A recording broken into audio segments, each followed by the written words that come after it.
注意看，正在喜香香的女人是球妹，这是我见过最爱干净的野外生存者。这天，球妹背着她的露营装备来到了丛林，在一处小溪旁停了下来，洗脸上的泥土，瞬间清爽十足。然后在溪流旁的空地上搭起了帐篷。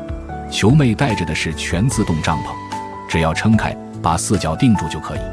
接着铺上防潮垫，拿出零食，来个下午茶，一个人的生活过得很是惬意。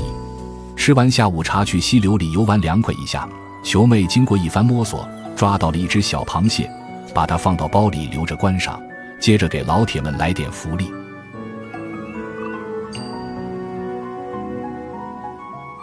洗完香香的球妹拿出从家带来的鱼排，做了一餐煎鱼排，就着大米饭吃得津津有味。